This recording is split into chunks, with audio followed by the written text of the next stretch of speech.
I stared at the confirmation email on my screen, my hand trembling slightly as I reached for my coffee cup. There it was, his RSVP to the Global Innovation Summit, along with a short note that made my stomach clench. Looking forward to sharing my insights on business leadership. We should catch up for old time's sake. Richard. 5 years. It had been 5 years since I'd left Richard Bennett, and here he was, still assuming he could command my attention with a few casual words. My assistant, Grace, noticed my expression and raised an eyebrow. "Everything okay, Claire?" I turned my laptop toward her, watching as her eyes widened in recognition.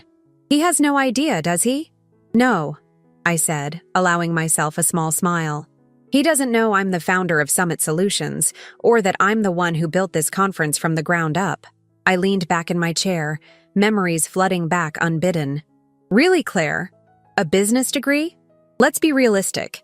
You're barely managing our household budget.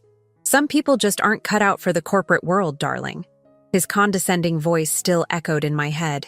Even after all these years, I'd believed him then. God help me, I'd believed every word. 10 years of marriage to Richard had systematically dismantled every ounce of confidence I'd ever possessed. He'd been so subtle about it at first. A slight criticism here, a gentle mockery there, always followed by, "I'm just trying to help you improve, darling." He was a successful business consultant after all. Surely he knew best. The day everything changed was burned into my memory. I'd been organizing a charity gala for his firm. Unpaid, of course, because it's good experience for you, darling.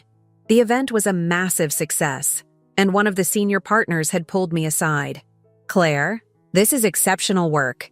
Have you ever considered event management professionally? We'd love to have someone with your skills on our team."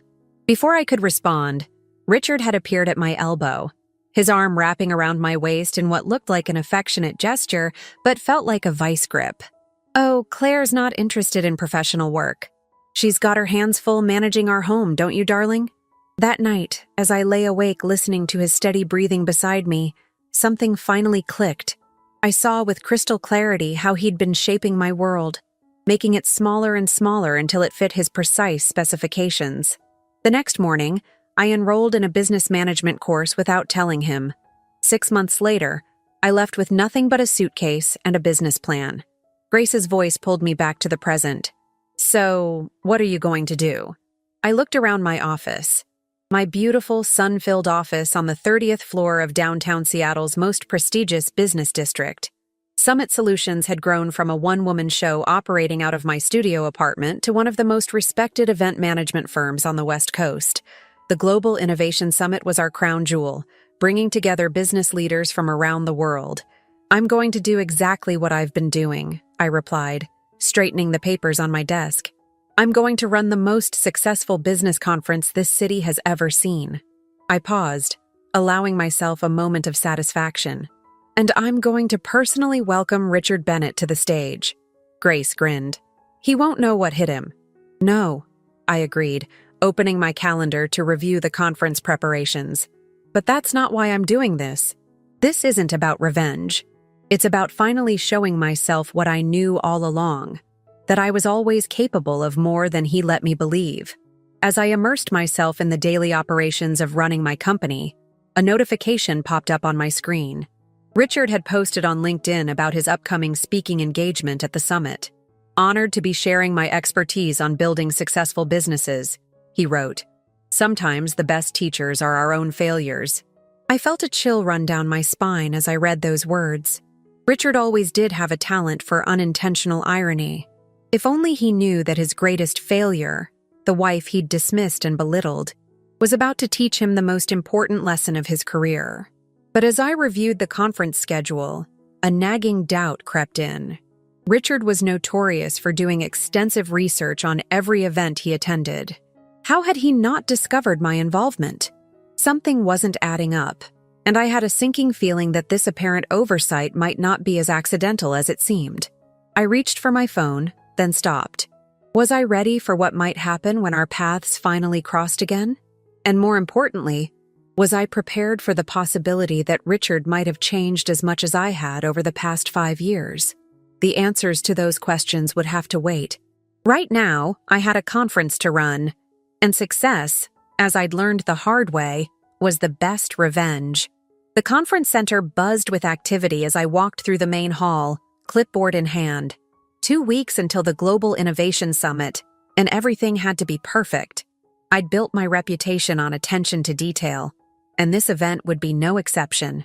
The lighting rig in the main hall needs adjusting, I called out to Mike, our technical director, and make sure the backdrop for the keynote stage is properly secured. I remembered all too well how Richard would have handled this, barking orders, making people feel small. I'd promised myself I'd never manage that way. My phone vibrated with a message from my sister, Nora.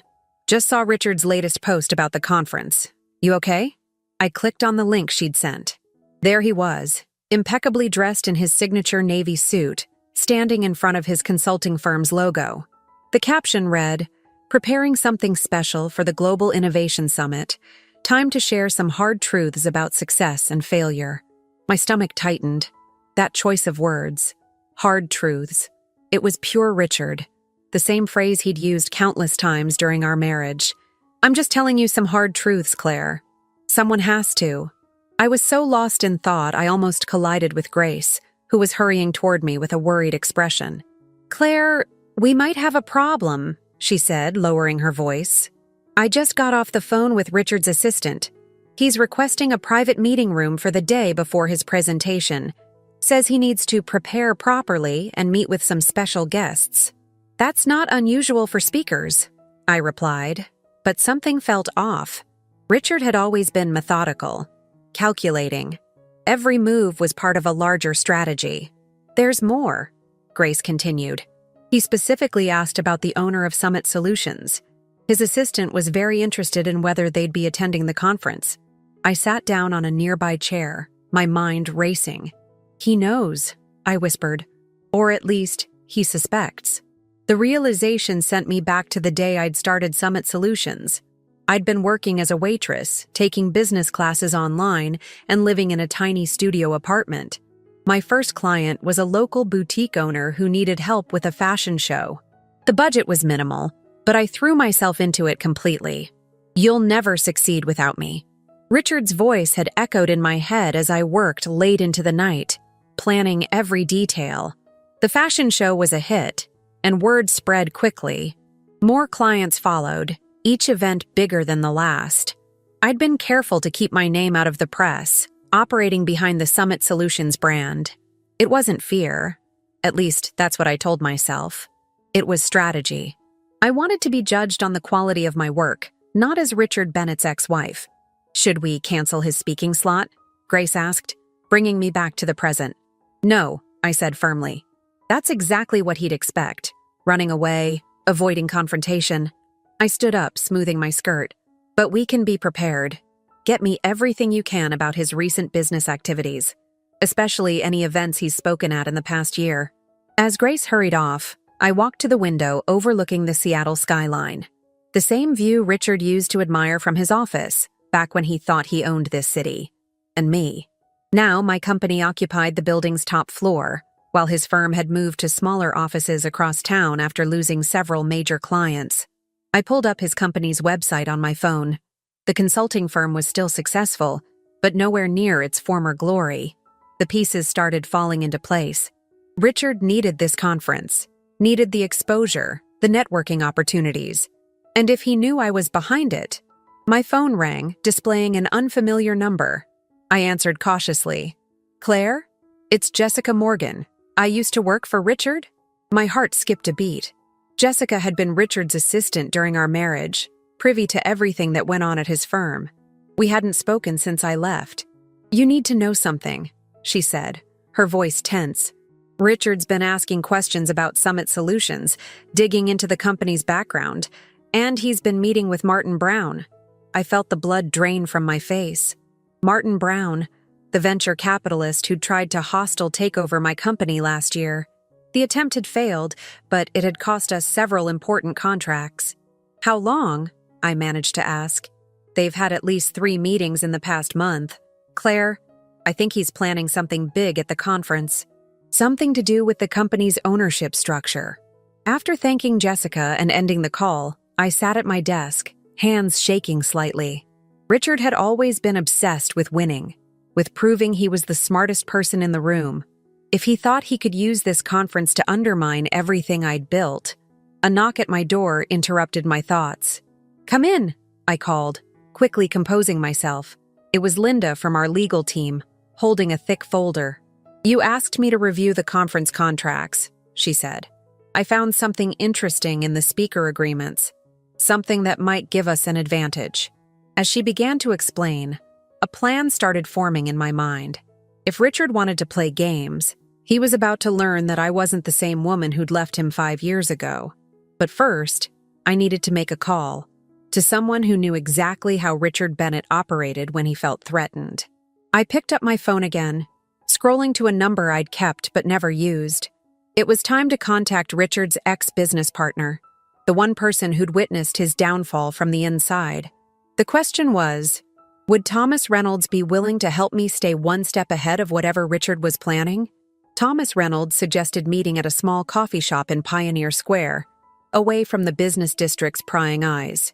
As I walked in, I spotted him immediately, still the same imposing figure I remembered, though his hair had gone completely gray. He stood as I approached, offering a firm handshake. "Claire," he said warmly, "you look well. Success suits you." I settled into the chair across from him, noting how different this felt from our last interaction. At a charity gala 5 years ago, when I was still Richard's wife, still playing the role of the supportive spouse who needed to be seen but not heard. "Thank you for meeting me," I began, but Thomas held up a hand. "Before we get into it, I need to know something. Are you ready for what Richard might do? Because believe me, he's not the same man you left. He's desperate." I thought about the Richard I'd known. Controlled, calculated, always 3 steps ahead. What happened after I left? Thomas leaned back, his expression grim. It started small. He became more aggressive with clients, less willing to listen. Then he made a series of bad investments, convinced he could never be wrong. When I tried to intervene, he accused me of betrayal, of trying to undermine him. "That sounds familiar," I murmured, remembering similar accusations during our marriage. The final straw came when he lost the Hartley account, our biggest client. They specifically cited his inability to collaborate and resistance to new ideas as reasons for leaving. I tried to buy him out, to save the firm's reputation, but Thomas shook his head. He fought me every step of the way. By the time it was over, we'd lost half our clients. I took a sip of my coffee, processing this information. "And now he's meeting with Martin Brown." "Ah," Thomas's eyes narrowed. "That makes sense. Brown's been looking for a way into the event management industry. Your success with Summit Solutions hasn't gone unnoticed. But why would Richard get involved? What's in it for him? Redemption, perhaps. Or revenge. Probably both." Thomas pulled out his phone, showing me a recent article about Richard's consulting firm. Their numbers were down 40% from last year. "He needs a win, Claire. And if he can't have one of his own, he'll try to take mine," I finished. The realization hit me hard. Not because I was afraid, but because I finally understood something about Richard that had eluded me during our marriage. "You know," I said slowly, "when I left him, I thought I was the broken one. He'd spent years convincing me I was worthless without him, but he was the one who couldn't function without someone to control." Thomas nodded solemnly. "And that's exactly why you need to be careful.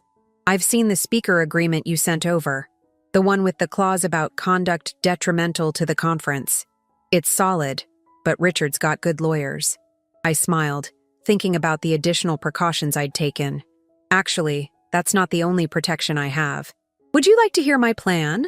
For the next hour, I laid out my strategy. Thomas listened intently, occasionally offering suggestions or pointing out potential weaknesses. By the time we finished, he was shaking his head in admiration. "You've thought of everything," he said. "But there's one thing you should know about Brown. His last 3 attempted takeovers all involved the same tactic. He looks for internal divisions, people he can turn against each other. That won't work at Summit Solutions," I said confidently. Your team isn't the target," Thomas interrupted. "Think about it. What's the one thing Richard knows better than anyone? Your vulnerabilities, your past. He'll try to use that to create doubt about your leadership. A memory surfaced. Richard at a dinner party, skillfully turning my friends against each other with carefully placed comments and subtle implications. I'd watched him destroy relationships that way, all while maintaining his image as the concerned, helpful mentor. There's something else, Thomas added, his voice lower. Richard's been asking about your sister, Nora. Specifically, about her role in your company. My blood ran cold. Nora had joined Summit Solutions 2 years ago, heading our creative department. She was brilliant at her job, but she'd also been there during my marriage to Richard, had seen the worst of what he'd done to me. He wouldn't, I started, but Thomas's expression stopped me. He already has. Nora received an email yesterday from Brown's office. They're offering her a position, contingent on certain changes at Summit Solutions. I sat back, stunned. Nora hadn't mentioned anything. Was she considering it? No, she wouldn't. Would she? My phone buzzed with a message from Grace. Emergency at the office. The conference center called. There's been a problem with the main hall setup. As I stood to leave, Thomas caught my arm. Claire, there's one more thing you should know. The night you left Richard, he wasn't just angry. He was scared. For the first time in his life, someone had seen through him completely. Don't underestimate how much that terrifies him. I nodded, gathering my things. Thank you, Thomas, for everything.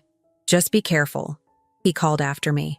And Claire, whatever happens at the conference, make sure you're ready for the spotlight. Because one way or another, this is going to be very public. As I hurried back to the office, my mind was racing. I needed to talk to Nora, needed to understand what was happening with the conference center, needed to prepare for whatever Richard was planning. But underneath all that, a strange calm had settled over me. Because for the first time, I saw Richard clearly, not as the powerful man who had controlled my life, but as someone whose power had always been an illusion, built on other people's fear and self-doubt.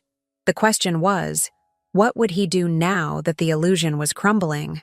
I pulled out my phone to call Nora, but before I could dial, another message came through. This one was from an anonymous number.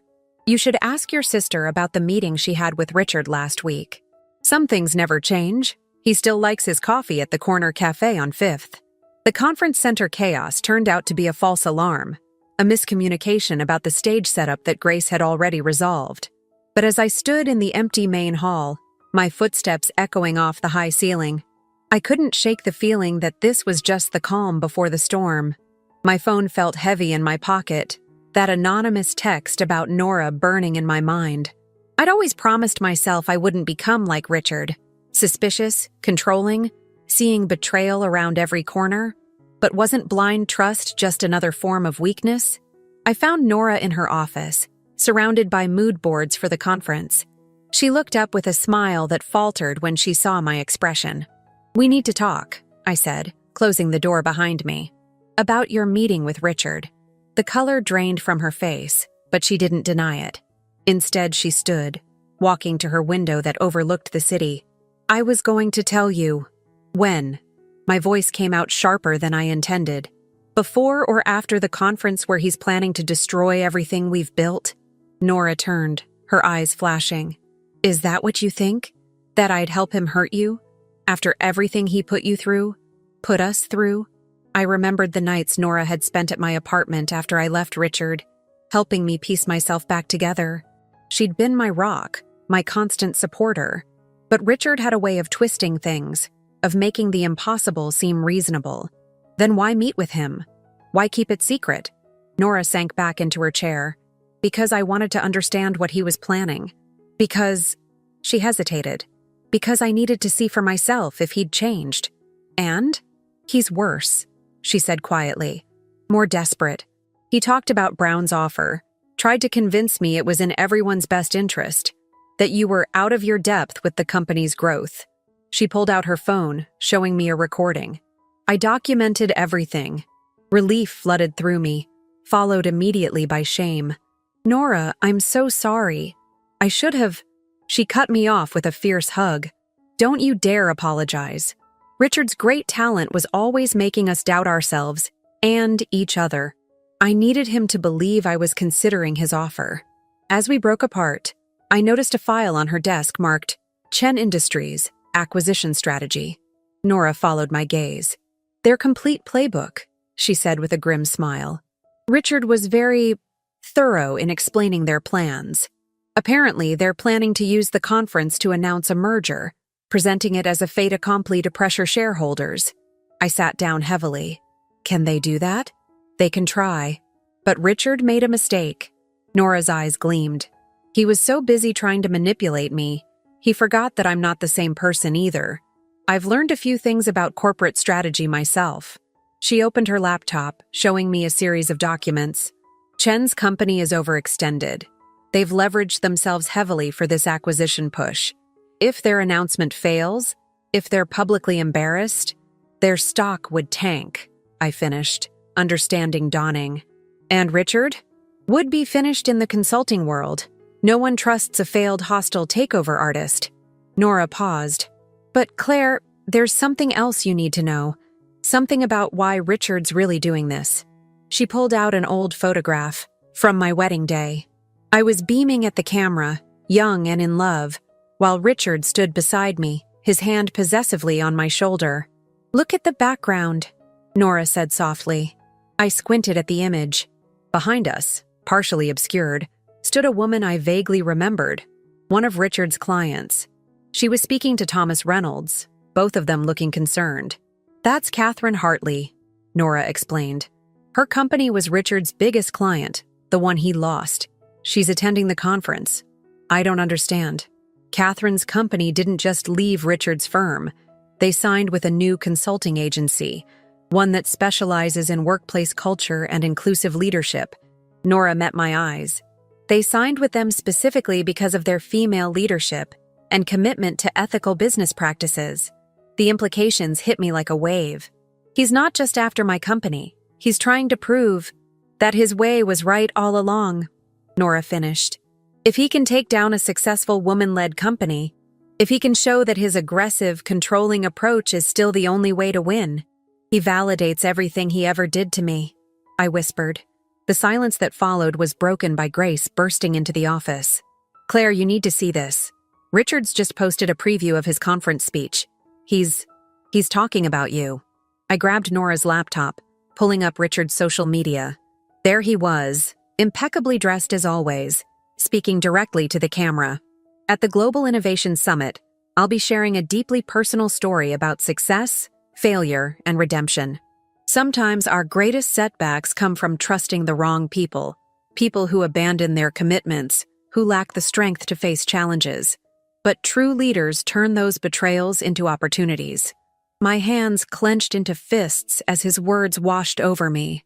It was classic Richard, positioning himself as the victim while subtly undermining others.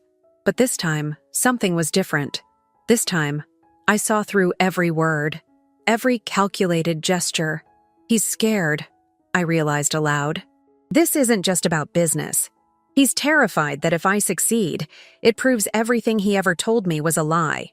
Nora touched my arm gently. So, what are we going to do about it? I looked between my sister and Grace, feeling a surge of gratitude for their loyalty, their strength. Richard had spent years trying to isolate me, to make me believe I was alone. He never understood that real leadership isn't about control. It's about trust. We're going to give him exactly what he wants, I said, a plan forming in my mind, a chance to tell his story. But first, I pulled out my phone, scrolling to Catherine Hartley's contact information. I think it's time for a different kind of leadership lesson. Catherine Hartley chose to meet at her office, a corner suite in one of Seattle's most innovative sustainable buildings. The walls were glass, the furniture reclaimed wood, and the energy entirely solar-powered. Everything about it spoke of forward thinking, of breaking from tradition. It couldn't have been more different from Richard's preference for old-world mahogany and leather.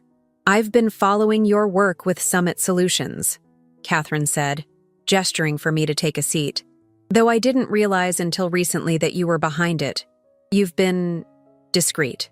I wanted the company to succeed on its own merits, I replied, noting how Catherine's expression softened with understanding.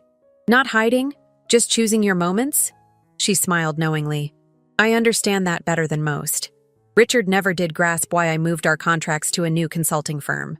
He assumed it was about fees or market trends. Everything except the actual reason. Which was? Catherine leaned forward. The day I decided to end our relationship with Richard's firm, I overheard him berating a junior associate, a young woman who'd proposed an innovative environmental initiative. His exact words were, "Leave the real business decisions to people who understand them." She paused. It reminded me of something I'd witnessed years ago at a certain wedding. My heart skipped a beat as I remembered the photograph Nora had shown me. You saw? I saw a pattern, Catherine said firmly, one that had no place in modern business. When I learned about Summit Solutions' approach to leadership, the emphasis on collaboration, on lifting others up rather than tearing them down, I knew I'd made the right choice. I took a deep breath. Richard's planning something at the conference. He's working with Martin Brown. To attempt a hostile takeover, yes. Catherine's smile turned sharp. Chen's been trying to get a meeting with me for months. He seems to think that if he acquires Summit Solutions, he'll somehow inherit our contracts too. Would he? Claire. Catherine leaned back, her expression serious. When I moved our business from Richard's firm, it wasn't just about finding new consultants. It was about investing in a different future. One where success isn't measured by how many people you can dominate, but by how many you can elevate. She stood, walking to a wall of awards and photographs. Do you see this? She pointed to a picture of a group of women in business attire, smiling proudly. These are the participants from our first Women in Leadership program. The initiative that Richard dismissed? It's now our most successful corporate development project. Turning back to me, she added, which is why I've been waiting for you to contact me. I have a proposition that might interest you. For the next hour, Catherine laid out a plan that made my head spin with its potential. By the time I left her office, I felt lighter than I had in weeks. But I also knew that the hardest part was still to come. Back at Summit Solutions, I found Grace and Nora waiting in my office with news of their own. We've been going through the conference registrations, Grace said, pulling up a spreadsheet. Remember how Richard requested that private meeting room for special guests? We cross-referenced the names. They're all investors, specifically investors who've recently been approached by Brown Industries. Nora picked up the thread.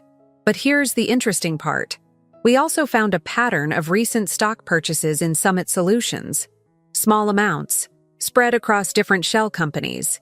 They've been trying to quietly build a position. How much have they accumulated?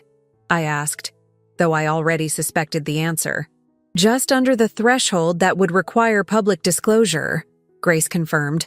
They're planning to reveal it during Richard's speech. Make it look like they already have significant shareholder support.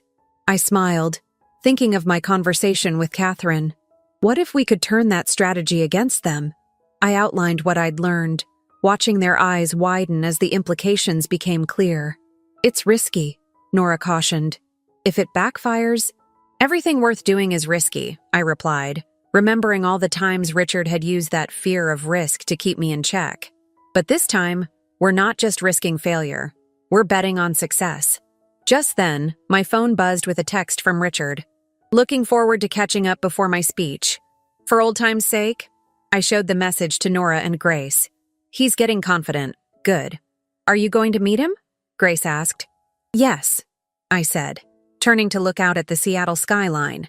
My skyline now. But not alone. I picked up my phone to make a call, but Nora stopped me. Before you do this, are you sure you're ready? Not just for the business part, but for facing him again? It was a fair question. The last time I'd seen Richard face to face, I'd been leaving our house with a suitcase and shattered confidence. Now, standing in my own office, surrounded by the company I'd built and the people I trusted, I felt something I'd never experienced during my marriage. Genuine power. You know what I realized? I said slowly. Richard spent years telling me I wasn't ready. For success, for independence, for anything that might threaten his control. He made me believe that being ready meant being perfect, being absolutely certain. I turned to face my sister and my closest colleague. But that's not what ready means. Being ready means being willing to take risks, to face challenges, to learn from mistakes. By that measure, I've been ready for years. Nora smiled proudly. So what's our next move? I pulled up the conference schedule on my tablet. Richard wants to tell a story about betrayal and redemption? Fine. Let's give him an audience he'll never forget. As I began outlining the details of my plan, a notification popped up on my screen. Another social media post from Richard, this one featuring an old photo of us from our marriage. The caption read, "Success is about recognizing when to hold on and when to let go. Sometimes those who leave us do us the greatest favor." I stared at his smiling face, remembering how that smile used to terrify me, how it meant he was about to deliver another hard truth that would chip away at my self-worth. Now, looking at the same expression, I felt only clarity. "Grace," I said, "contact Thomas Reynolds. Tell him we're moving forward with everything we discussed. And Nora, it's time to activate that contingency plan we prepared." "The nuclear option?" Nora raised an eyebrow. "No," I replied, closing the social media app. "The truth option.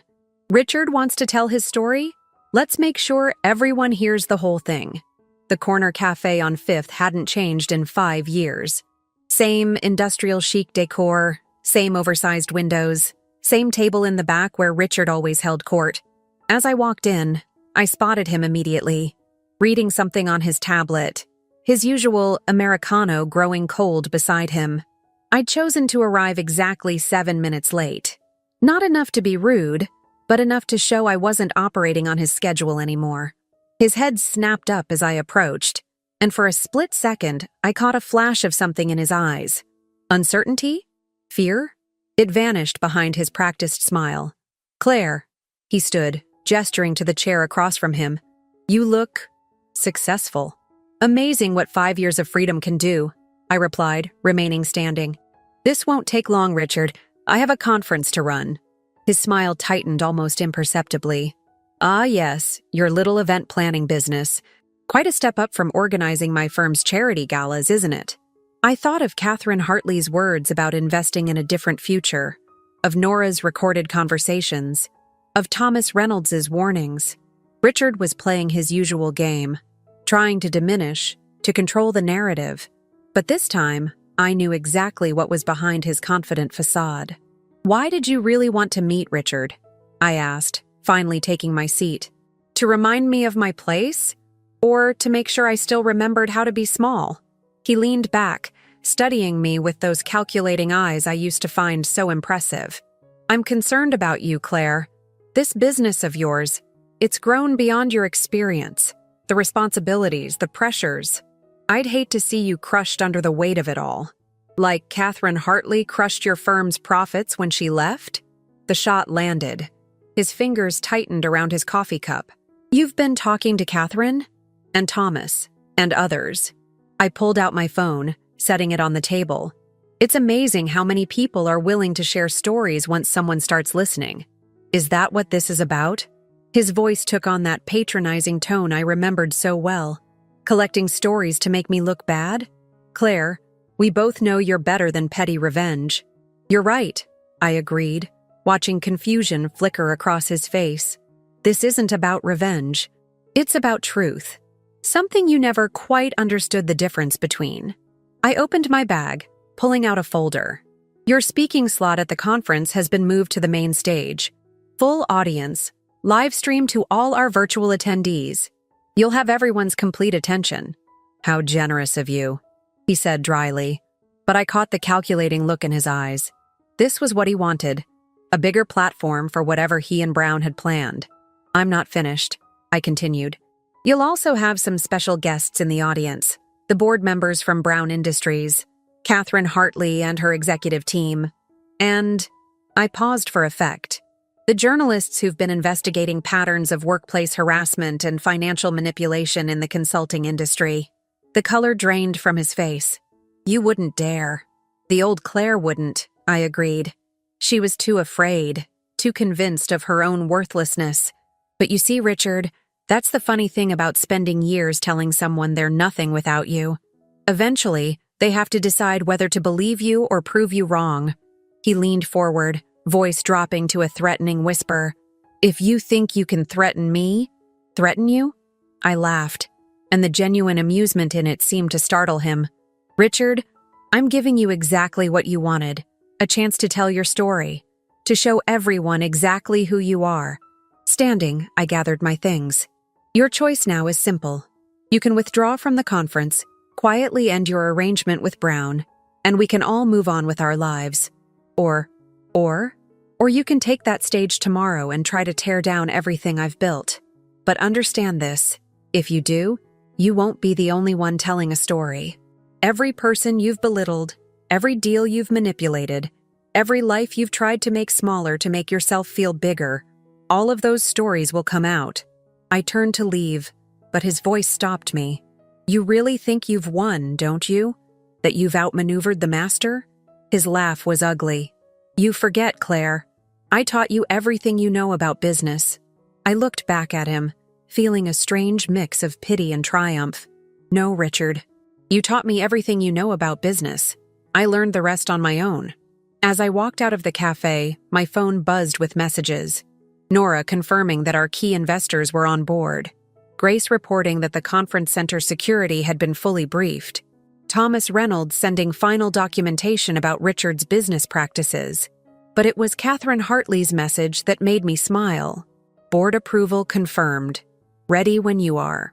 I headed back to the office, my mind already on tomorrow's events. Richard had always loved an audience, had always believed that his version of the truth was the only one that mattered. Tomorrow, he'd have his chance to speak. And so would I. But as I reached my car, a final message came through. From Martin Brown himself. We should talk. Privately. Some stories are better left untold. I stared at the message, remembering all the times Richard had used similar words to keep me quiet, to maintain his control. Brown was offering a way out. A private resolution that would protect everyone's reputation. The old Claire would have taken it, would have chosen safety over truth. But I wasn't that Claire anymore. I typed a simple response. See you at the conference, Mr. Brown. I look forward to hearing your side of the story. Then I called Nora. Is everything ready for tomorrow's announcement? All set, she confirmed. But Claire, are you sure about this? Once we start, there's no going back. I thought about the years I'd spent going back. Back to Richard's manipulation. Back to doubting myself. Back to believing I needed someone else's permission to succeed. I'm sure, I said firmly. It's time to move forward. The morning of the conference dawned clear and bright, Seattle's skyline crisp against the blue sky. I'd arrived at the venue before sunrise, needing to feel the quiet of the empty halls before chaos descended. Standing on the main stage, I looked out at the rows of empty seats that would soon be filled with hundreds of business leaders, investors, and journalists. My phone buzzed. A message from Nora. Chen's people are already here. They're trying to schedule last-minute meetings with some of our key shareholders. I smiled, remembering Richard's old tactics. Create urgency, divide attention, force rushed decisions. Some things never changed. Let them, I typed back. Just make sure everyone sticks to the script. Grace met me in the green room, tablet in hand. Security caught someone trying to access the main control room earlier. One of Brown's IT specialists, claiming he was here to check the audiovisual setup. They're getting desperate, I noted, reviewing the morning's schedule. Any word from Richard? His assistant confirmed he's on his way. But Claire, Grace hesitated. We just got word that Jessica Morgan was fired from Richard's firm last night. My head snapped up. Jessica, Richard's former assistant who had warned me about his plans. Is she okay? She's fine. Actually, she's here. Says she has something you need to see before Richard takes the stage. I found Jessica in a quiet corner of the lobby, clutching a leather portfolio. The confident executive assistant I remembered had been replaced by someone who looked both worried and determined. I should have brought this to you sooner, she said, opening the portfolio. But I kept hoping. She shook her head. Richard's been planning this for longer than you know. Look, inside were documents dating back 3 years. Emails, meeting notes, financial records. A systematic plan to undermine Summit Solutions, starting almost from the day I'd launched the company. Richard had been watching, waiting, gathering allies like Brown. He couldn't stand it, Jessica explained. Watching you succeed, watching others praise your work. Every time Summit Solutions won a major contract, he'd become obsessed with finding ways to prove it was luck or connections or anything but your actual ability. I scanned the documents, feeling a strange sense of peace. He wasted 3 years plotting revenge instead of building something new. There's more, Jessica added quietly. He's prepared a video presentation for his speech, interviews with former clients, edited to make Summit Solutions look unstable. He's planning to announce Brown's takeover bid as a rescue mission. I checked my watch. 2 hours until Richard's keynote. Thank you, Jessica, for everything. She smiled. I watched him destroy too many people's confidence over the years. It's time someone stood up to him. Back in my office, I found Nora and Grace waiting with Catherine Hartley and Thomas Reynolds. Chen's representatives are getting aggressive, Catherine reported. They're telling investors they have evidence of financial mismanagement at Summit Solutions, threatening to make it public if people don't support the takeover. Let them, I said, surprising everyone. In fact, let's make it easier for them. I turned to Nora. Move Richard's speech up. Give him the opening slot. But that ruins our timing, she protested. The shareholders' meeting will have even more impact after his accusations, I finished. Richard wants to tell a story about failure and redemption. Let's give him the chance to really commit to his version of events. Understanding dawned on their faces. Thomas was the first to smile. Make him overplay his hand. Exactly. I pulled up the conference schedule on the main screen. He'll be so focused on destroying my reputation that he won't see what's really happening until it's too late. A commotion outside drew our attention. Through the office windows, I could see Richard arriving, surrounded by his usual entourage. Brown was with him, along with several serious-looking men in suits. Lawyers, probably. Claire, Nora said softly. Once this starts, I know. I watched Richard glad-handing his way through the growing crowd of attendees. He was in his element, commanding attention, playing the role of the distinguished business leader. But you know what I realized? He never actually taught me about business. He taught me about power, how to wield it, how to fear it, how to let it consume you. I turned to face my team, my real partners. But true power isn't about control. It's about creation. About building something so strong that it can withstand any attack because its foundation isn't fear. It's trust. Grace's phone chimed. He's asking to see you. Says it's one last chance to be reasonable. I straightened my jacket, checking my reflection in the window. Tell him I'll see him on stage. I looked at Catherine. Everything ready on your end? She nodded. Board's on standby. Contracts are signed. Just waiting for your signal. Good. I picked up my presentation notes, then paused. You know, for years I thought the opposite of fear was courage. But it's not. The opposite of fear is truth.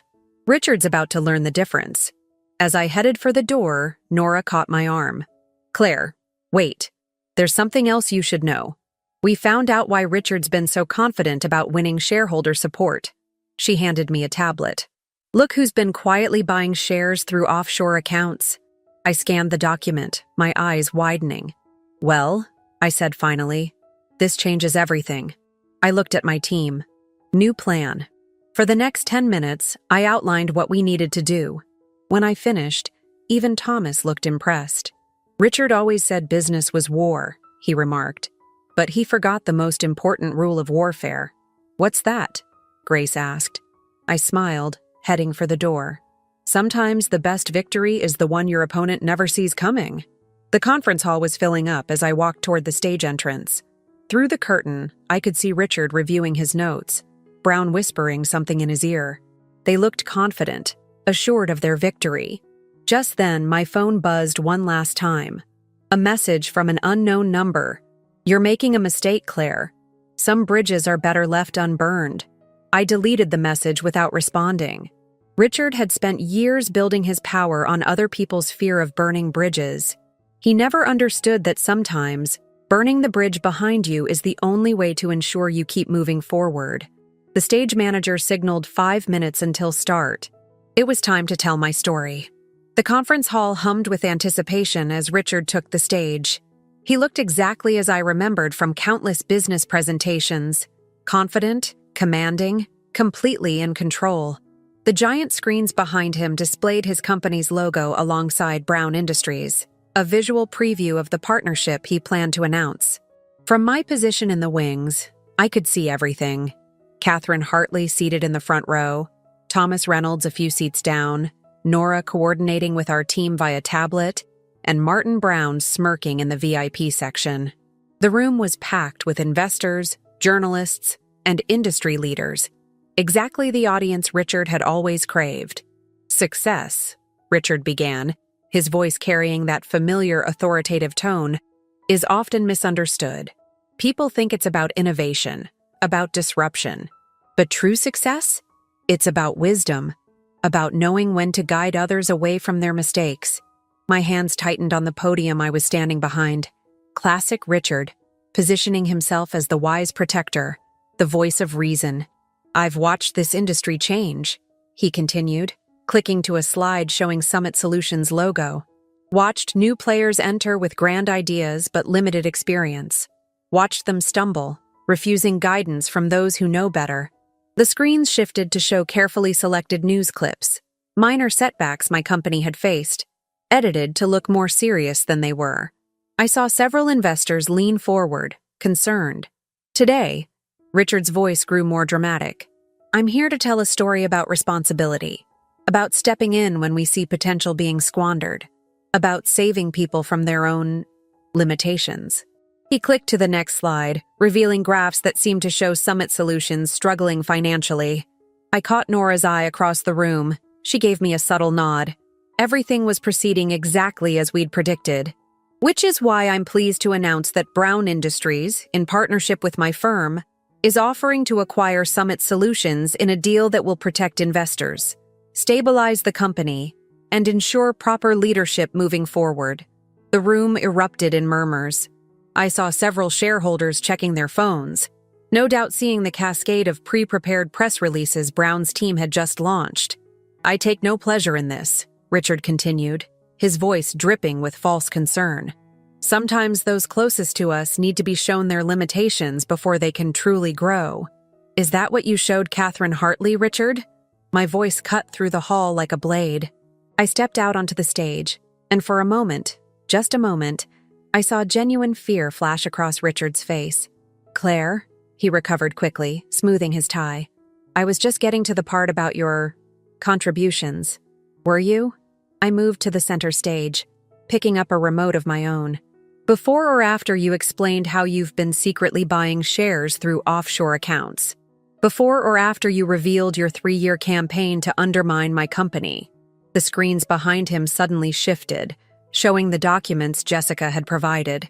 Richard's careful plans, laid bare for everyone to see.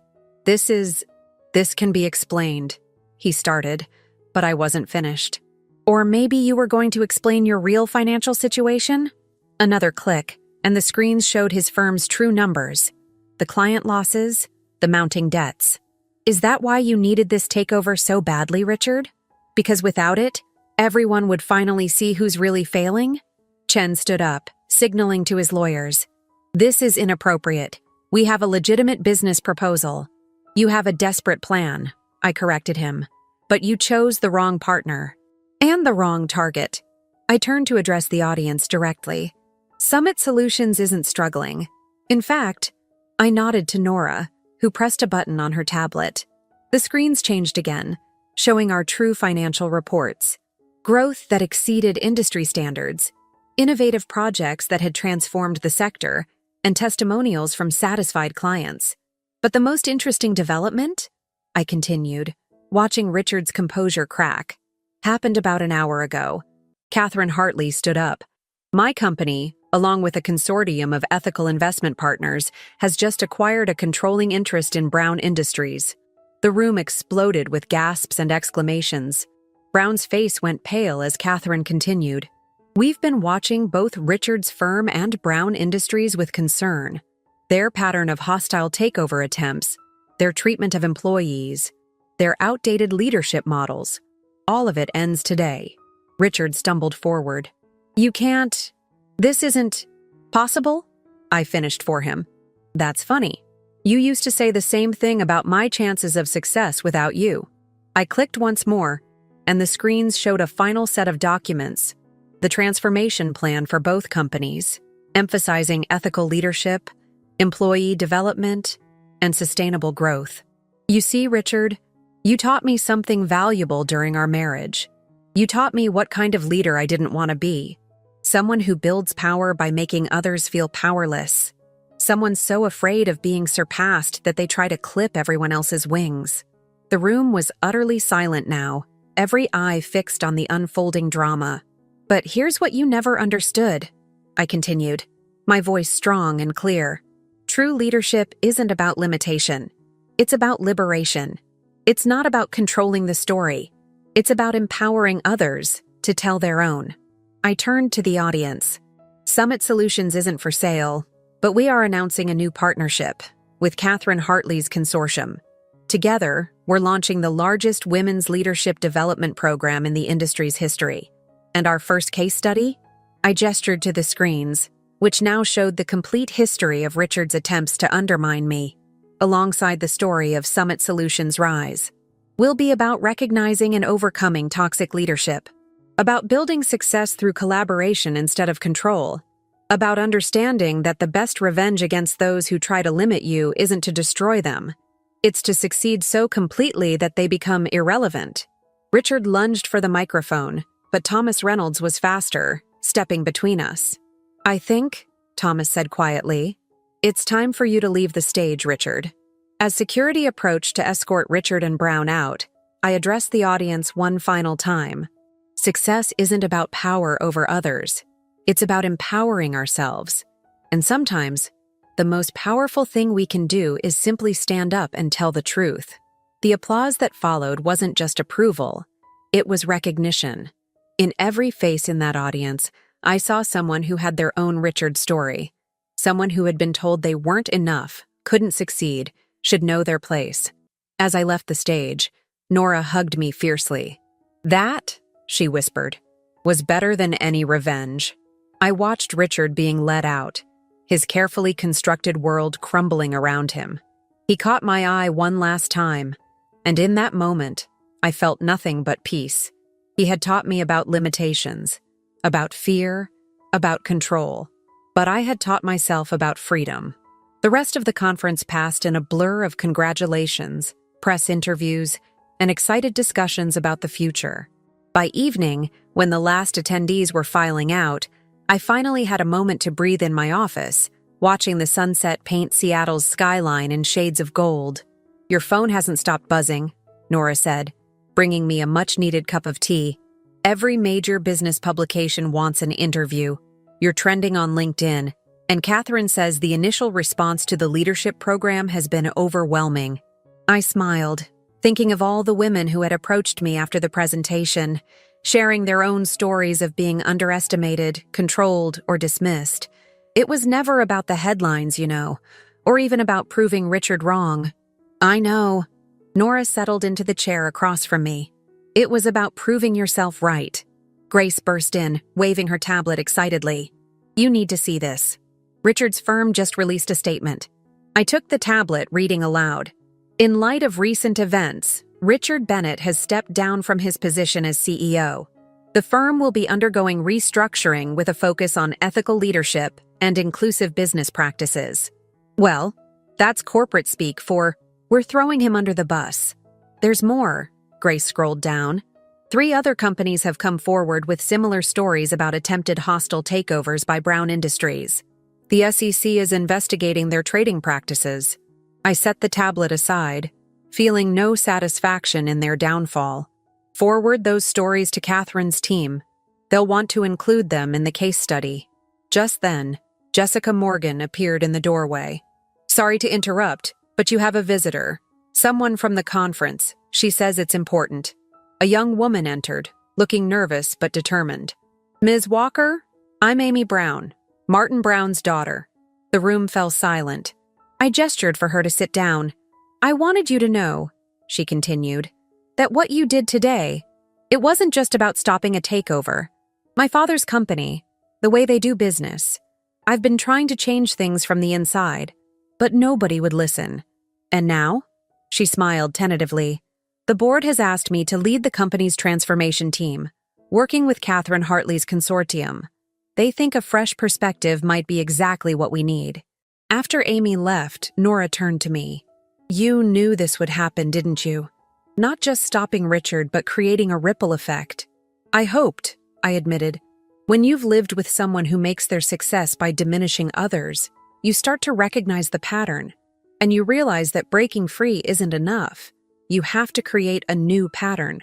My phone buzzed one last time. A text from Richard. You've changed. I stared at those two words, remembering all the times he'd used change as a criticism, a way to suggest I was becoming something wrong, something that needed to be corrected. Yes, I typed back. I have, and I'm not finished. Standing, I walked to the window. Below, the city was coming alive with evening lights, each one representing someone with their own dreams, their own battles, their own potential waiting to be unleashed. So what's next? Grace asked, already pulling up our project calendar. First, sleep, I laughed. Then tomorrow, we start building something new. The leadership program with Catherine, the case studies, the mentorship network. It's not just about business success. It's about changing the conversation. Nora hugged me from behind. You know what I remember most from when you left Richard? You said you didn't know who you were without him. And now I know exactly who I am, I finished. Someone who builds rather than breaks. Someone who lifts others instead of limiting them. I turned to face my team, my family really. Someone who finally understands that the best response to being underestimated is to help others realize their own worth. Later that night, as I packed up to leave, I found an old photo that had fallen from Jessica's portfolio. Richard and me at a business dinner years ago. I was seated slightly behind him, smile fixed, trying to take up as little space as possible. The perfect corporate wife. I slipped the photo into my drawer, not as a reminder of pain, but as a marker of distance traveled. The woman in that photo had believed in limitations, in careful compliance, in making herself small to make someone else feel big. The woman I am now believes in possibility. My phone lit up with another message, this time from Catherine. Ready to start changing the world tomorrow? I smiled, typing back, not the whole world, just the parts we can reach. As I headed out, I paused in the empty conference hall. The stage where everything had changed was now quiet, but I could still feel the energy of the day, the moment when truth had finally spoken louder than fear. Richard had always said that business was about power. He was right about that, but wrong about what power really means. Real power isn't in making others fear you or in controlling their stories. It's in helping them find their voice, their strength, their moment to shine. Tomorrow would bring new challenges, new opportunities, new chances to prove that success doesn't have to come at the cost of someone else's dreams. But tonight, standing in the quiet of my achievement, I felt nothing but gratitude for the journey, for the lessons, and most of all, for finally understanding that the voice telling me I wasn't enough had always been wrong. I am enough. I always was. And now, I get to help others realize they are too. That's not just success. That's legacy.